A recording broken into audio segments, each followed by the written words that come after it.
Hello and welcome to the Investor Lab, the auditory epicenter for passionate people seeking a life of freedom, choice, and abundance. My name is Gabby. And my name is Gabby. Oh. No, my name's Goose. Hey, Goose. Hello, hello, Gabby. What did we discuss today, Goose? We discussed how to crush other people and get more money. That's a lie. That is a lie. You fibbing. Yeah, so today we discussed the art of ethical negotiation. Yes. Certainly from the standpoint of how we approach it. Yep. Bit of a sore point for a lot of people, particularly in real estate, I think, and in investing. Totally. In fact, recently, we actually had one of our clients who were buying another property for. They found a property that they wanted. A little caveat. I didn't like where it was, but they wanted it. And they said, look, we have no idea how to negotiate and we know what we want, but can you speak to the agent? We just can't deal with it. Mm-hmm. And which kind of highlighted a really interesting point. A lot of people don't know how to negotiate. A lot of people lose deals because they don't know how to negotiate. And being a deal maker is really the key to building a successful portfolio, a successful real estate business, because that's what it is. As a real estate entrepreneur, you are building a business, and what you are essentially doing as you build your portfolio is mergers and acquisitions, right? You need to understand how to merge you with the other person and how to acquire their assets. So if you think about it from a business perspective, understanding how to create win-win scenarios that are going to get you the leverage and the opportunity that you want to create greater levels of prosperity and abundance in your life is the key. If you are going to continuously let the art of ethical negotiation slip by you, you are going to lose deals, waste time, shrink your opportunity, and ultimately stunt your potential. So this is a good one. It's a good one. It is. So in this episode, we cover the art of ethical negotiation. So the 7 key points in the art of ethical negotiation, which is our understanding, empathy, assertiveness, knowledge, flexibility, integrity, and respect. And you might notice that none of those are how to fight somebody else, how to get the most amount of money, or how to aggressively dominate the other person in a sales environment. None of that is how you do it ethically, and that's not how you do it well. So if you really want to get the most out of your property journey, then this is for you. Big thing that I took away from this chat was seeing these like 7 points laid out. It really makes enjoying the real estate industry possible. And you know, a lot of people feel like there's a sliminess or like a what's in it for me-ness about this industry. Whereas if you can understand these principles and apply it just to everything that you're doing, every piece of communication you have with everyone, any vendor you speak with, any agent you speak with, it just makes life and everything so much more enjoyable and fulfilling. And it doesn't mean, as we go into it, doesn't mean that suddenly makes you weaker or that you're going to, less capable of getting your way. It actually means everyone feels more fulfilled and more successful. So totally. Yeah. It's not even about buying houses. If you want to go for tandoori and your wife wants to go for Thai, this is for you. If you've got your kids who don't want to do any homework, this is for you. If you're thinking about buying a car, this is for you. If you want to get a raise at your job, if you're looking for a pay rise, this is for you. If you're ever in an environment where you want something that somebody else has the power to give you, or you need to try and achieve some new goal and you need to be able to find common ground with somebody else to get and use that to your advantage, this is for you. Understanding these 7 points is really what's going to help you to get more of what you want without making other people get less of what they want. Now, if you like this episode and if you like us, then it would be really beneficial to us if you helped to help us to grow this podcast even further. You guys have been doing a great job so far. The podcast has grown really well and we're really pumped. It enriches our days and it enriches our weeks to see the rate at which this podcast is impacting people and the depth that it's starting to reach people, and that is super important and massively appreciated. So thank you, but do it some more. And if you could share this podcast, rate it, review it, like it, comment, send it to somebody else, do whatever. Print it out somehow and send it to your mum. I don't mind, but whatever you do, help us to spread the word because it's super important to us. And of course, as you probably know and are blissfully aware, we run a buyer's agency. So we actually help people to negotiate on properties, buy properties, build property portfolio strategies, and we actually help people to achieve their property goals 300 to 600% faster than the average investor. Mm-hmm. That's right, 300 to 600% faster than the average investor. And if you want to do that, and who wouldn't want to do that? If you want to do that, then I encourage you to grab a quick call with us to see if we're a good fit. You do that by heading to www.dashdot.com.au/discovery call. Book in a 15-minute call with either me or one of the team, maybe even Gabby. You might even get lucky. Hello. And and if we think that we can help you achieve your property goals, awesome. And if not, that's totally awesome too. We'll steer you in the right direction. And if you don't yet right now, if you're not like, I'm going to buy a property right now, but I still want more, give me more, then head to theinvestorlab.com.au. There's loads of resources and opportunities there, both free and compensated. And they include books, free downloads, and of course, our exclusive online community, which you can get at theinvestorlab.com.au/join the community. But without further ado, let's get stuck into it. The art of ethical negotiation. See you on the inside.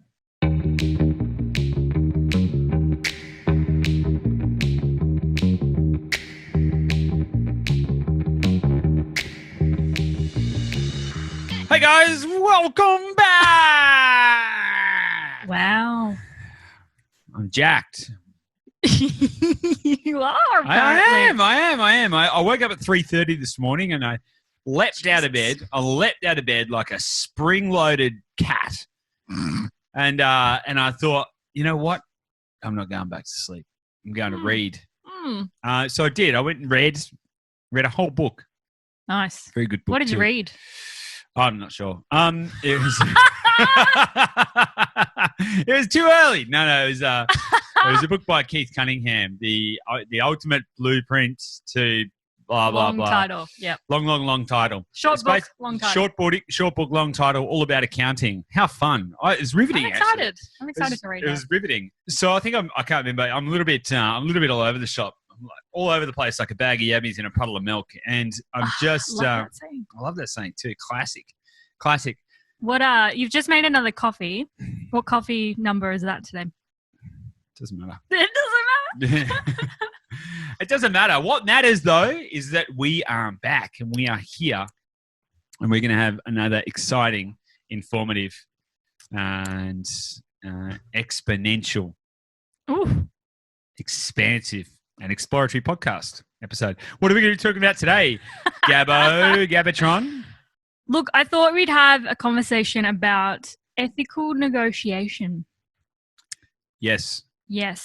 Primarily because I think this intimidates quite a lot of people in the real estate industry. Like if you're just a, everyday person and you decide that you want to purchase a property, whether it's your home or an investment, part of that process is placing an offer and then negotiating in one way or another. Sometimes it might be really straightforward and you'll say, hey, can I buy it for this amount? And they'll come back and say, yes. And then you might have the doubt of, I could have said something different. I might have saved a bit of cash. But, clean situation, clean offer, accepted, done deal. Other times they'll come back and be like, can you go a bit higher? I want a bit more. And then you wrestle again with those emotions of, I really want it, but do I really want it that much? How hard do I push this? And for most people, that's just not a skill that people are trained with, right? You're just a normal person having your normal communication skills. And then suddenly when you go to purchase a property, you're expected to have these kind of amazing deal-making conversation skills. And I mean, it's one of the biggest skills that buyer's agents bring to the table. So I thought we'd just talk about it a bit. Sounds great. Does it sound great? Yeah, and that was a really good soliloquy to get it all set up, because I think it's A, misunderstood, and B, very hard for people to navigate. So I think it's a good one. It's a good one. Where do you want to start? Well, we just quickly went over my notes because we were talking about how a lot of my notes here I've got are about negotiating and sales in terms of in a very similar way. Like I'm basically using them interchangeably, but your You're disagreeing with that. Totally. I had a little look at the show notes. So Gabby prepped up this episode, the notes for this episode. And I was like, wicked. I knew what we were talking about. Gabby said that we were going to be talking about negotiation today. So I went off on my own and I wrote down, okay, what are all the key elements of success in negotiation? And then I had a look at Gabby's notes and they're awesome, but they blur the lines of sales and negotiation. And I think it's a very interesting distinction that selling. Now, the thing is, selling has got a very bad rap, I think, rapport. Why is that? Because it's a highly charged emotional environment, same as sex and spirituality. And sales, sex, spirituality. Yeah, the 3 S's. Nice. The 3 S's of stimulation. That works. Yeah, it works. It's true, right? So, but sales is an interesting thing, and I think that there's like one element. Sales is influence and persuasion, and I believe in ethical selling, and I think that most people don't realize that everyone's selling all of the time. Like everyone is selling 100% of the time. If you're trying to convince your significant other to, I don't know, go to a certain restaurant for dinner, you're selling. You're like, come on, the tandoori is going to be really good, or whatever the case may be. The wings. It's usually the wings. It's usually the wings, right? It's usually not. It's usually you're an easy sell on a good set of wings. But it's the same thing if you've got kids and you're trying to convince them to do their homework or whatever. You're selling. You're using influence and persuasion to get somebody else to do something. Now, ethical sales is helping people to access opportunities that are potentially outside the comfort zone, but they're going to be to the betterment of their prosperity and desires and desired outcomes. Unethical selling is using influence and persuasion to get people to do things that they probably isn't in their best interest, or that they may not have been aspiring to do prior to the conversation or whatever. So that's unethical selling. I think there's a whole we could do a whole podcast just on ethical selling, because I think it's a super awesome skill. Like it's sick. It's really good. Not from the idea that you can manipulate others, but from the understanding of how you can utilize your intellect and dialogue to help other people is what I think. The difference between selling and negotiation, though, negotiation is typically when you have 2 diametrically opposed positions and you are navigating a pathway to achieve a point on the ground. So negotiation is a little more like being on a battlefield and seeing who can stake the flag furthest on the other side of. If you've got two sides and there's no man's land in the middle, and it's like and if you drew a line directly down the middle of that no man's land and you said, okay, this is my half and this is your half, and all of that room in between is the negotiation table. It's who can put their flag where on the table. That's kind of what negotiation is. Now, to say things like battlefield makes it sound like it's like you got to go in there swinging, like you're going to go and fight. And I think that that's one way of negotiating. And personally, I think it's the wrong way of negotiating. Do you think that's probably why these kind of conversations do have a bad stigma? Because there's a lot of people that do this unethically. Most people just don't know how to do it. Yeah. Right. So negotiation is an intellectual sport, much like business. And negotiation is an emotional sport more than an intellectual one. It's an emotional sport. Why emotional? Because your capacity to negotiate will be directly correlated to your ability to control your emotions. If you can't control your emotions, you'll never negotiate well. Who's ever been in a maybe been traveling and you've been in a marketplace and you go through the market, and then typically women, could be a man or whatever, you look at a t-shirt and all of a sudden they're like, buy it, and they're trying to sell you, right? And then you might go, well, how much is it? And then that transitions from selling to negotiation, right? And then in that negotiation, they'll say, it's $10. And you'll be like, what? It's only worth $2. And they'll be like, come on. They'll use influence and persuasion. So that sales and negotiation are tied, but they are separate kind of things. You can have a selling situation, which is not a negotiation. But you can have a negotiation situation, which is not a selling situation to some degree. Actually, is that even true? No, I might have just look. You're always going to be required to influence and persuade the other person. Okay, but it's sounding like sales is kind of like if there is a discussion to be had, yes or no, and then once you've said yes that we're having this discussion, then it becomes negotiation to some degree. Yeah. To some degree. Yeah. I think there's definitely an intertwining of the two, but I think it depends on how you want to apply the discussion, because there's always going to be influence and persuasion involved, and there's always going to be emotional fortitude involved, and understanding how to unpack those two, and then how to position yourself in that environment to get the best result, or certainly the best result for you, is super important. I do think there's a whole conversation we could have just on sales. But sales and negotiation in this sense, for example, if you don't have the right emotional fortitude, the t-shirt might only be worth $1. Like it might only actually like if a local person were to go up and buy it, it might actually only be worth $1. Like that might be actually the sale price for a local person. But I guarantee you're probably going to end up paying about $7, right? Because most people don't have the emotional fortitude. Oh, I can't argue with that person. And they don't really want to do it. So negotiation is an emotional sport. I say it's sport, right? Because you need to view it as such. It's not a life or death battle. It's a game. And whoever can understand the rules of the game, learn the right skills, and play the game the best will win the sport or win the game. Make sense? Yep. So I actually mapped out 7 key points in the art of ethical negotiation. Do you want to run through some of those? Wonderful. Yeah, let's do that. Yeah, you haven't seen these. I have not seen these. Because they better be good. Yeah, I think they are. I think they are, and I think they're super important. I don't think it's what people are going to think, because I kind of framed this. When you said we were going to be talking about negotiation today, I was like, okay, here's what are the 7 key points in the art of ethical negotiation from the position of Goose, and how can you apply that specifically to negotiating on a property, but obviously in any negotiation is the way I viewed it. Now, a lot of people have got this misguided perception that negotiation is about going in hard and staking your claim and not moving, and they go in there trying to kickbox the other person. They go in there on attack. Yeah.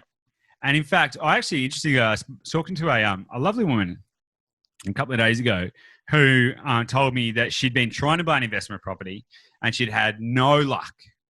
She had no luck. Every time she tried to buy a property, somebody else ended up paying $150,000 more. And I was like, whoa, that sounds like, hang on, what do you mean? Every time they're paying $150,000 more? I was like, okay, what was your strategy? She was like, oh, well, I just went in there really low. I wanted to get it 20% under listing price or whatever. I was like, okay. I mean, it's possible to do that. And it's like anything. If you fire 1,000 arrows, eventually one's going to land and hit a target. Yeah, right? If you do it enough times, or you might hear a story that one person did it enough times, but they'll only tell you about the time that it worked. Then they'll say, oh, well, you got to do it this way. Totally. In the meantime, though, she'd been trying to negotiate in this way that she thought the way that you negotiated was understand what the real value is, go in 20% lower than the real value, don't budge, don't move, and hope that you get it. And then the problem, that's fine. That's totally fine, I guess, if that's your strategy. But the problem is, though, she'd done that a few times, wasn't getting anywhere, had wasted months of her life, months of her time. She'd wasted weekends and weekends, not spending time with her family and kids, all of this kind of stuff. And she came to me and she was like, I don't know what to do. It seems like I can't invest in property. Oh, no way. Yeah. She was like, I just can't do it. There's something wrong and I think I need help. I said, well, I think there was a few things wrong. She had a misplaced strategy, and she also didn't know how to. She didn't know how to negotiate. And it's interesting as well because we get some people who will come and work with us, and they'll say, "Oh, I don't want to. I want 10% under market value, or whatever." And I'm like, negotiation is not just about getting the right price, getting the right value. Price is what you pay, and value is what you get. So the interesting thing about that is to understand what is the value proposition, and what is important to both sides of the table. So point number 1 in the art of ethical negotiation is understanding. Most people don't think it starts with understanding. All right, I'll actually read out the 7 points and we'll go through them, okay? The 7 points in the art of ethical negotiation are understanding, empathy, assertiveness, knowledge, flexibility, integrity, and respect. Notice how none of them are aggression, and none of them are getting the best price. Force, stubbornness. power. No, it's all about care, consideration, and how do you navigate this. Awesome. You've got to remember there's two sides to every coin. And the more that you got to be like water. So, and water has the power to create something like the Grand Canyon, but it also has the ability to move around obstacles and get to its destination. All right. And this is the secret to negotiating well, is being like water. So firstly, point number one is understanding. You got to understand the motives and the motivations of the other side. So one of the first things that I'll ask whenever I speak to a selling agent when I'm trying to negotiate on a property is, okay, so you know, why is the vendor selling? Mm-hmm. It could be it's been a divorce. They could be upsizing, downsizing. They could have taken a job somewhere else. They could any number of things, retirees, or look, who knows? And it's like, okay, cool. Once you start to understand their position, who are they? Who are they? Are they old? Are they young? Are they investors? Are they owner occupiers? Like, what's the score? Who are they? And then you got to understand why. What is their motivation? And are they more motivated by price or terms? Because in a negotiation on a property, particularly, there's only two real things that you can negotiate on: price or terms. Some people want more money and for their house, and they'll accept whatever terms you want to do. Short, long, and in between, doesn't matter. They just want the maximum price. Other people want a really fast sale, and they're prepared to lose money. Well, leave money on the table is a better way of putting it. Leave money on the table in order to get out quicker. So if you can understand the motives and the motivations of the other side, then you can put yourself in a good position.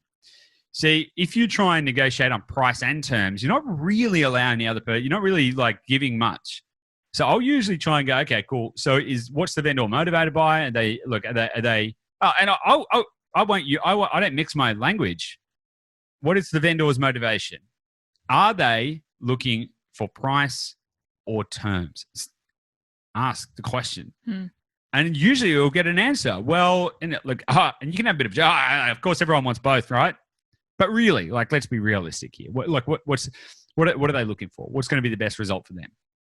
I think that's really important for like from an investment perspective to consider, because usually investors, their primary motivator there would be the price. So they've got a certain budget and they'll do the due diligence and they'll believe that this is the value and they're willing to spend up to X amount. So they could be really, set on the max that they're going to pay for that. But the vendor might actually need amazing terms. They might be happy to pay that, but they actually need like a 60, 90, 120-day settlement for their personal situation. And then you can meet in the middle, I suppose, on something that works for both of you. Whereas if you had have just gone like foot down, this is what I want, and not considered or tried to understand what they want. Totally. Then you both lose out. The very first step is trying to work out how you can create a win for the other person. And this is a bit that most people miss. Step one is not how do you create a win for you. Step one is how do you create a win for the other person. Yeah. All right, which leads us on to the second point, empathy. Show the other person you care and build a connection, right? So once you can understand what the motivation is, then you can go, okay, well, how do I create a win for them? Because the sooner that you can show them empathy and go, oh, okay, look, you're trying to get out of here really fast. Okay, well, what can we do? We could potentially shorten the settlement. Like, how short could we go? I'll speak to my bank. I'll see how quickly we can do a settlement if that's going to be really important to them. Like, we'll work with you. We care. We care. You'd be surprised how far you get in the world when you start loving other people. It's awesome. It's great. Like most people think that the way to get what you want in life is to go and take. The way to get what you want in life is to give.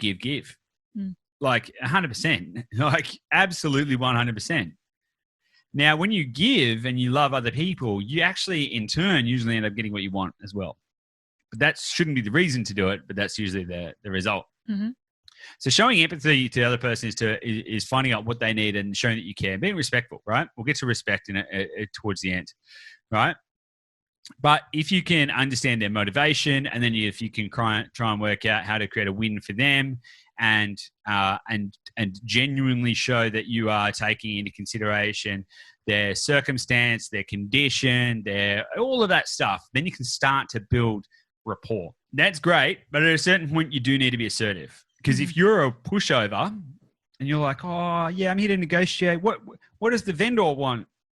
Okay. Oh, well, I love them and I'll do whatever it is they want. Well, that's not really going to get you where you want, right? There's a difference between being empathetic and just like being spineless, right? Yeah, because you can nail those first 2 points. You can prioritize understanding what they need and what they want, and show empathy and do everything you can to try and build a win for them. But then I guess you need to also put forward your case and what you need. Absolutely. And this is the thing. Empathy is showing care and consideration, love and respect for somebody else. And assertiveness is knowing your position, right? And you can be assertive without being aggressive. You can be assertive without being rude. You can be assertive and authoritative without deriding somebody else, right? These things are exclusive. So you can have love, care, consideration, respect, understanding for another person, and then still state your position, know exactly what it is you want, and decide whether or not you're going to get it, and be respectful about it, right?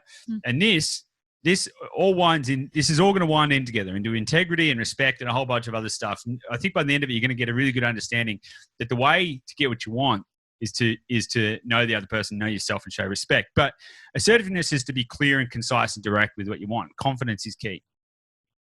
So let's walk through a little scenario because it might help to build some visuals. Let's just say there's a property that's listed for $350,000. Okay. You've done your homework. You've done your due diligence. You're prepared, right? This is important because confidence is key. And in order for you to be confident, you need to know your shit. Okay. You can't be confident if you're like, hey, I just saw this listing and I'm not really sure what it's worth, but can I get it for 20% less? Like that's not confident, and that's stupid, and that's reckless. Yeah. So firstly, it's listed for 350. Do your homework. Okay. Is it worth 350? Is it worth 380? What's it worth? What's the value proposition? You know, how much would you pay for it? The difference between the value proposition and the price is really important because it might be listed for 350 and worth 350 in its current condition for what it is, but the potential of it might be a lot more. So, for example, maybe it's subdividable into 3 lots.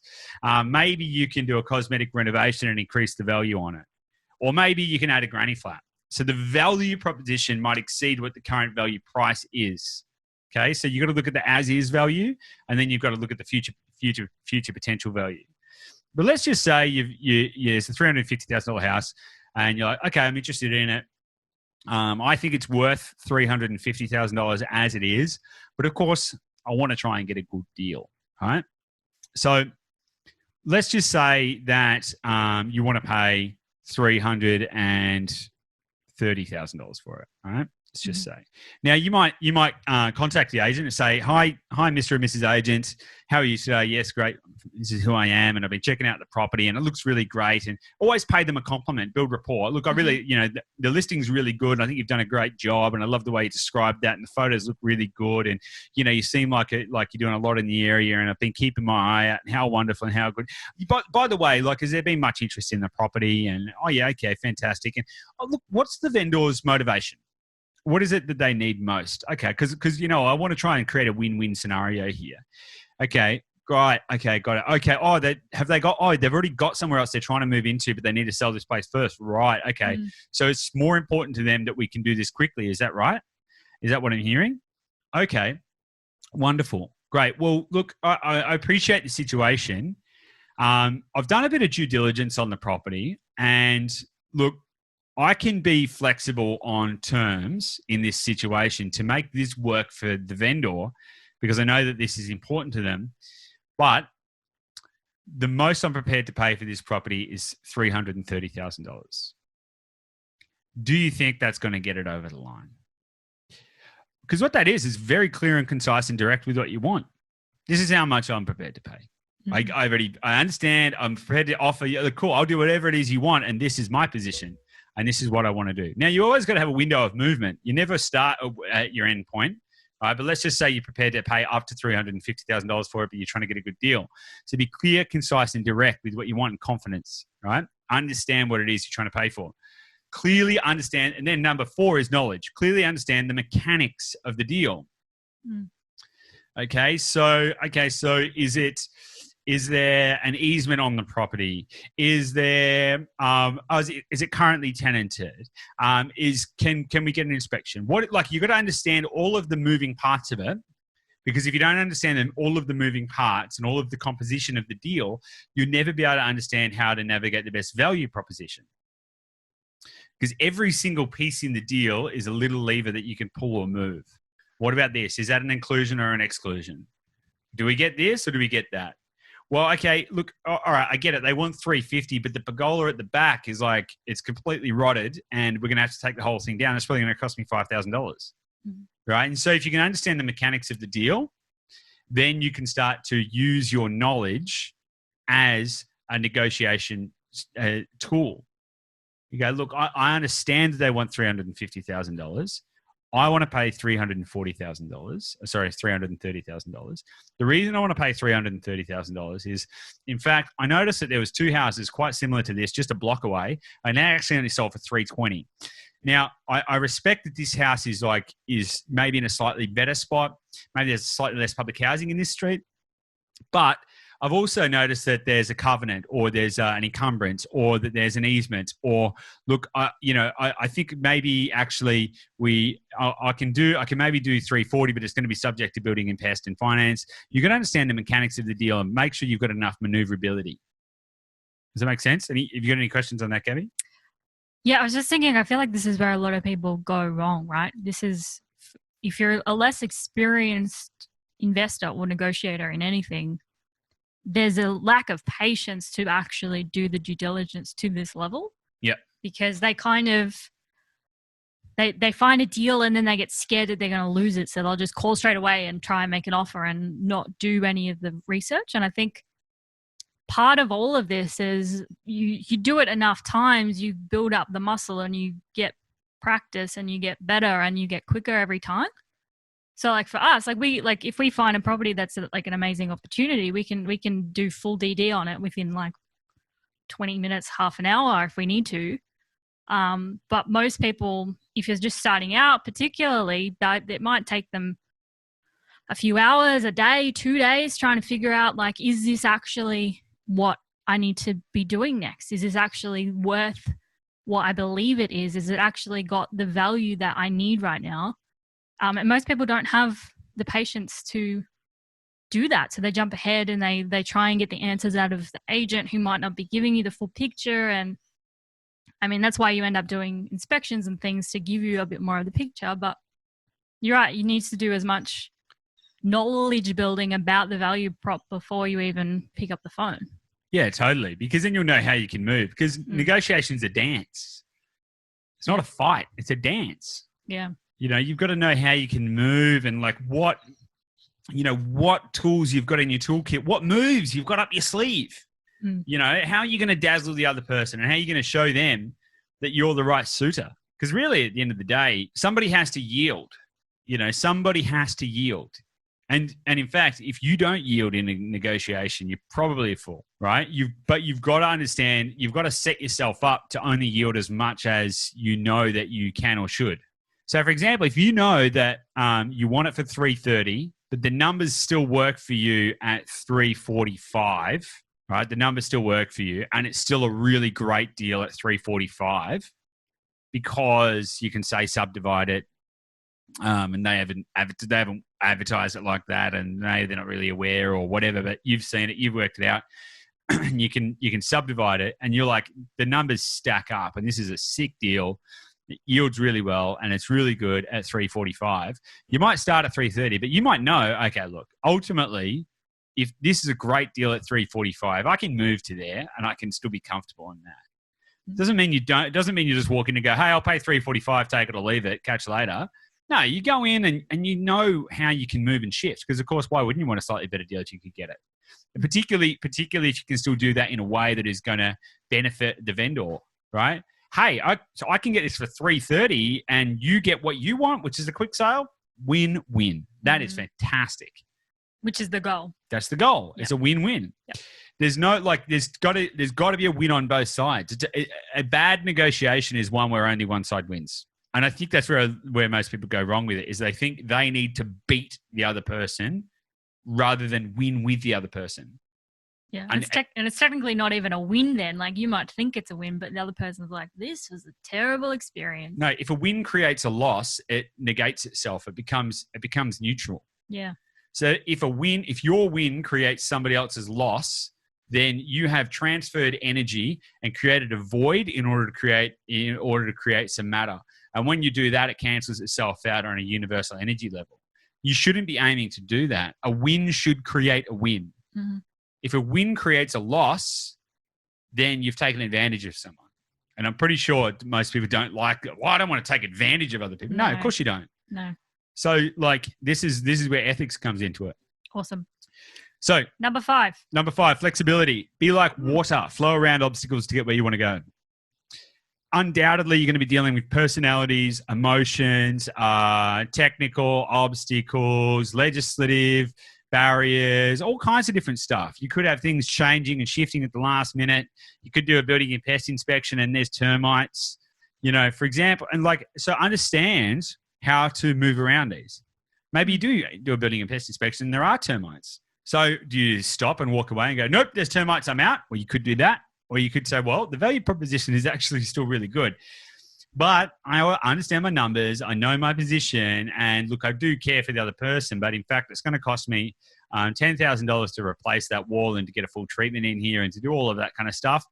So unfortunately, I know we said 340,000 subject to building and pest and finance, but we've done the building and pest and there's actually all these issues and I'm going to need to fix those for this house to be habitable. And this is not what I really signed up for.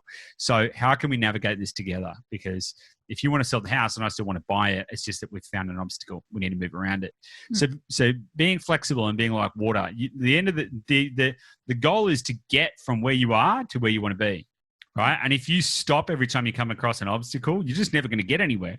Or you might, but it's going to be a very clunky and disjointed journey. I think with that as well, like it goes back to the knowledge, like understanding the value proposition of that particular purchase.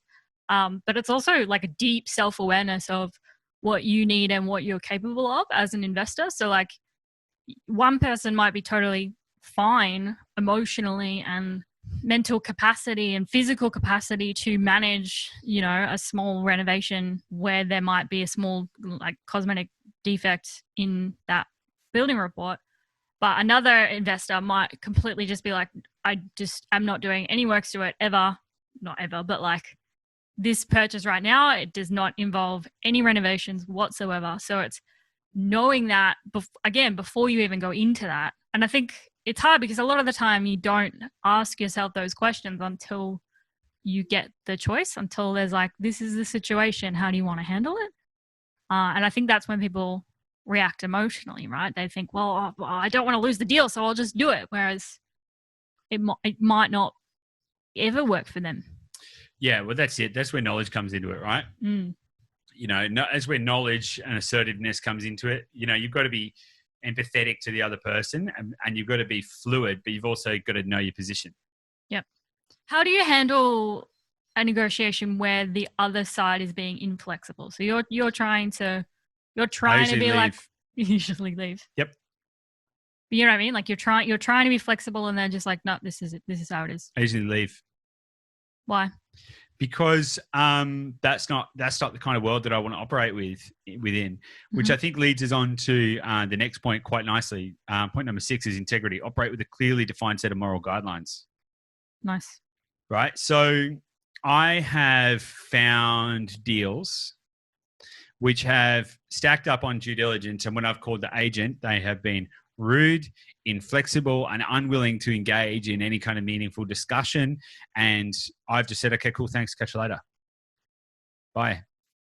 I won't call you again, and I'll never buy a property off you. Thanks. See ya. Just so unfortunate for the vendor. It's very unfortunate for the vendor. So anytime that you you come across that, like you've got a decision to make. If the other side's completely inflexible, they may be completely inflexible, but the deal still stacks up. They might say, look, I am absolutely not going to move. I must have $350,000 and it must be a 60-day settlement, and I am not going to negotiate. I don't care. That's it. But if the deal's worth 380 and you don't care if it takes, you can be like, okay, cool. Where do I sign? Yeah. Not a problem. Right? But if if their position is not in line with the value proposition, and if they're not flexible, I usually just leave. Like, you're not going to get anywhere with it. You're only going to distress yourself.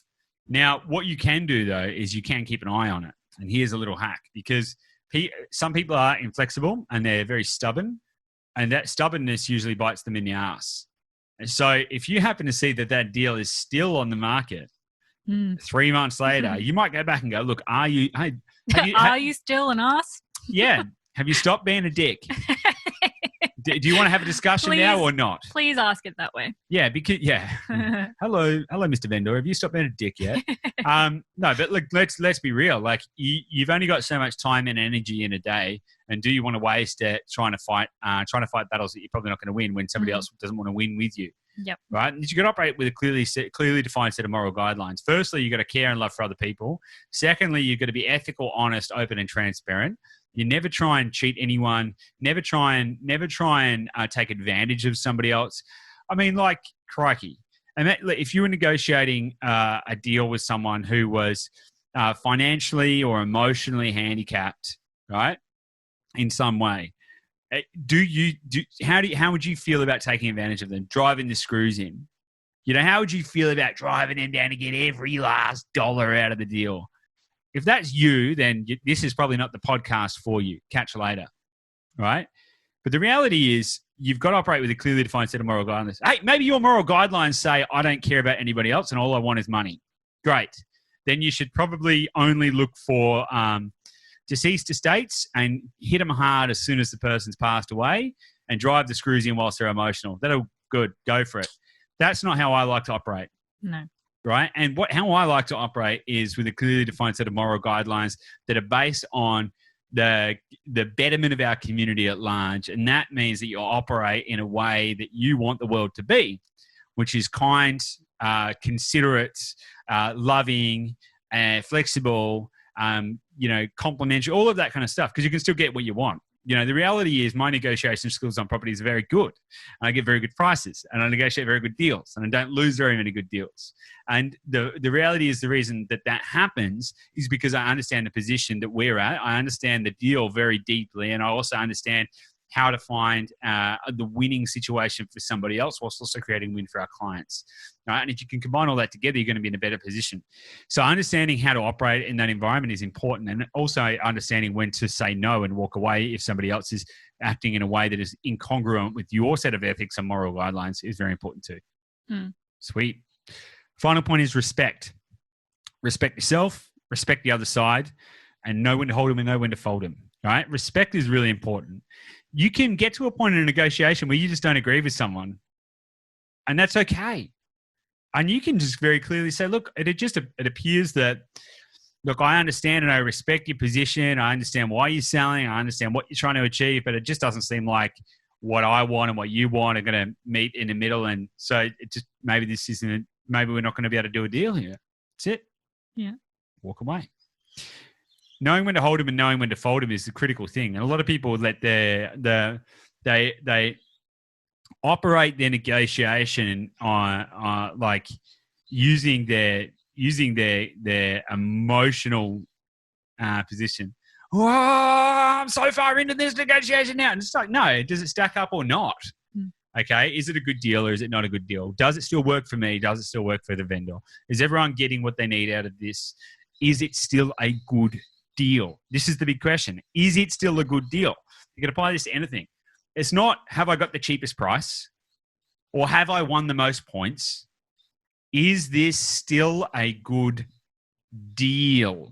Now, a deal is comprised of a whole bunch of stuff, right? But is the deal still good? Is it still the deal that we need for this strategy that we've got going on? Mm. And if not, then just leave, because the deal of a lifetime comes along twice a week, right? If you know how to look for opportunity, there is opportunity everywhere. If you don't think there's much opportunity, then you're not looking in the right places. The world is an abundant sea of opportunity and joy and prosperity, and all you need to do is take a little look. So never get scared of losing a deal. This gives you your assertiveness. You can be confident. You can just go, look, is this going to be a good deal? Am I going to have fun with this? Am I going to be able to serve somebody else, serve myself, get to the right outcome, operate with a clearly defined set of moral guidelines, do this in a way that is congruent with who I am as a human and how I want the community to be, and also get a fantastic deal? If the answer is yes, boom, you're on. It doesn't mean you don't need to be tough, because being tough is being assertive. You got to know your position and stand by it. And if it's a deal worth fighting for, fight for it, right? But fight for it with ethics. It's an amazing lens to take, and that to have that question front of mind with every new piece of information that you receive about that property is like, is this still a good deal? Okay. There is a swimming pool. Is this still a good deal? Yes. Okay. They need to settle in 12 days. Is this still a good deal? Yes. Okay. And just constantly asking yourself that question. It's a really good framework, I think. Totally. I 100% agree. And I can guarantee that if you follow these steps or these kind of points, then you'll master the art of ethical negotiation, and you'll get a whole lot further, not just with property, but just with life. Like, honestly, like if you can understand how to apply this in anything that you're trying to negotiate on, could be trying to get your partner to go for tandoori, right? If you can understand all this, understand the motives and motivations of the other side, show the other person you care and build a connection, be clear and concise and direct with what you want, be confident, clearly understand the mechanics of the situation or the deal, be like water and flow around the obstacles to get to where you want to go, operate with a clearly defined set of moral guidelines, and respect yourself and the other side and know when to hold them and when to fold them, you're going to be totally fine. Yeah, just looking at that list, I think to be totally honest, I think that's why we enjoy what we do so much. Is because that is how we show up in the world. Because why would you show up in any other way? Why would you show up in a way that it's a competition and you're trying to fight and you're trying to defeat some other side when you can all work collaboratively and still get amazing results? Everyone wants to win, right? Yeah, I think people think that if you're acting in a way that is understanding and with empathy and assertive and but flexible and with integrity, I think people think that, well, you must be a pushover. You might not be getting the best deals, but it's just a way better world to be living in. If you have to take a sledgehammer to something to make it a good deal, it has to be a pretty bloody good deal. You know, like it's got to be worth that effort. It's got to be worth that emotional effort. And just going back to that point that if the only way you can create a win is by creating somebody else's loss, you're missing the point. I think that's kind of the key in my perspective on how to negotiate ethically. Do you have any questions on that? Do you think it's brought value to people? I think that was awesome. Sweet. I like you though, so I like what you say. Well, if you've listened to this and you have any interest in this, I'd love to know your feedback. Maybe you don't like me quite so much, and I'd love to know that too. No, I won't. No fighting. No fighting. You'll negotiate ethically to persuade them to understand a better perspective. I will be like water. You'll be like water. But if this has been a benefit to you and a benefit to and it may be a benefit to other people, then please let us know and like, share, comment, rate, review, do all of that kind of good stuff because we love it. We do. Sweet. Amazing. Let's wrap it. Now, if you want some help and some assistance and you want somebody to help you navigate how to buy a property, let us know. We help people do this kind of stuff every single day of the week. There's obviously a lot of moving parts when you do go and buy property, and understanding the deal and being able to ethically negotiate. An important part of that, as I pointed out, is understanding the mechanics of the deal, having the knowledge and the skills and the emotional fortitude to be able to navigate that, not get swept up in emotion, know when it's a good deal, know when to hold them, know when to fold them, and how to operate ethically. And if you want somebody to do that on your behalf and somebody to help you achieve your property goals 300 to 600% faster than the average investor, yes, you heard that right, 300 to 600% faster than the average investor, which is what we do, then you can just reach out to us. Just head to dashdot.com.au/discovery. Yes. That works, doesn't it? That works. Go there. God, that was lucky.